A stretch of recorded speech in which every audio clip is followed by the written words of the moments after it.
अभी जो railway NTPC का एग्जाम चल रहा है, तो इसमें आपका क्या बेस्ट अप्रोच होना चाहिए एग्जाम के टाइम में, मैं सिर्फ वो बताऊंगा आपको। मैं आपको बेहतर इसीलिए बता पाऊंगा क्योंकि मैंने ग्रुप डी में 100 में से 81 नंबर लाया था, और रेलवे एनटीपीसी में अभी कोलकाता से मैंने जॉब पाया, जो मैं अभी जॉब कर रहा हूँ, जो कि सबसे हाईएस्ट जोन रहता है जहाँ कट ऑफ ज्यादा जाता है। एग्जाम के टाइम में जो हमसे छोटा मोटा गलती होता है उसके वजह से 1-2 नंबर कम आते हैं, और फिर हम मेरिट में से बाहर हो जाते हैं, और हमें लगता है कि काश हम थोड़ा ये बेहतर कर लेते, थोड़ा ये चीज कर लेते तो हमें अच्छा होता। उसमें पहले से हमें कुछ चीजों का ध्यान देना चाहिए, जैसे कि सबसे इम्पोर्टेंट चीज है कि हमें निगेटिव नहीं लेना है। आपको ये माइंड सेट करके जाना है कि आपको जितना क्वेश्चन आता है सिर्फ उतना ही करके आना है।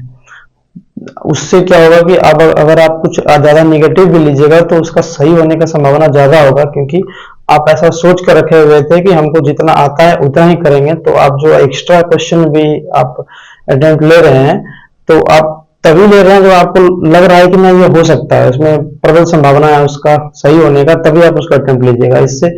निगेटिव कम होगा, आपका क्वेश्चन सही होने का संभावना ज्यादा होगा, और उससे स्कोर बेटर होगा,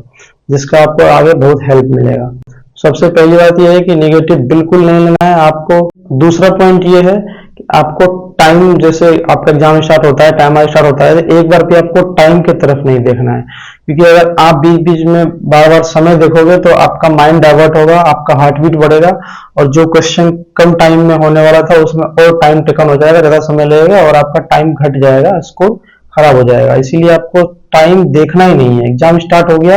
लगभग 1 घंटे से ऊपर तक आपको एक बार भी टाइम को नजर नहीं डालना है, बस अपना सही अप्रोच से क्वेश्चन को अटेम्प्ट करना है।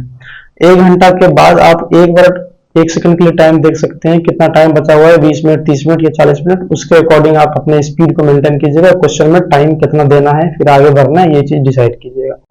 तीसरा पॉइंट, जब आप क्वेश्चन डील कर रहे हैं तो जो बिल्कुल श्योर हैं उसको तो सेव करते हुए जाएंगे, जिसमें आपको लग रहा है कि मुझे अगर टाइम बचेगा तो हम दोबारा उस क्वेश्चन को देखेंगे, उसको आप save, mark and review and save and next का एक ऑप्शन आता है, वो करके चलेंगे। उससे क्या होगा कि आप एक बार सारा क्वेश्चन देख लेंगे, उसके बाद जब आपको समय बचेगा तो आप उस क्वेश्चन को देखेंगे जिसको आप मार्क किए हुए हैं, और फिर इस तरीके से अपना सारा क्वेश्चन कंप्लीट करेंगे। जब ये दोनों प्रोसेस हो जाएगा, तब जब आपके पास समय बचेगा, तब आपको हर एक जो क्वेश्चन नहीं सॉल्व किया हुआ है उसको देखना है, और अगर लग रहा है कि इसका संभावना ज्यादा है क्वेश्चन का सही आंसर होने का, तब आपको सोच समझ के अटेम्प्ट को बढ़ाना है।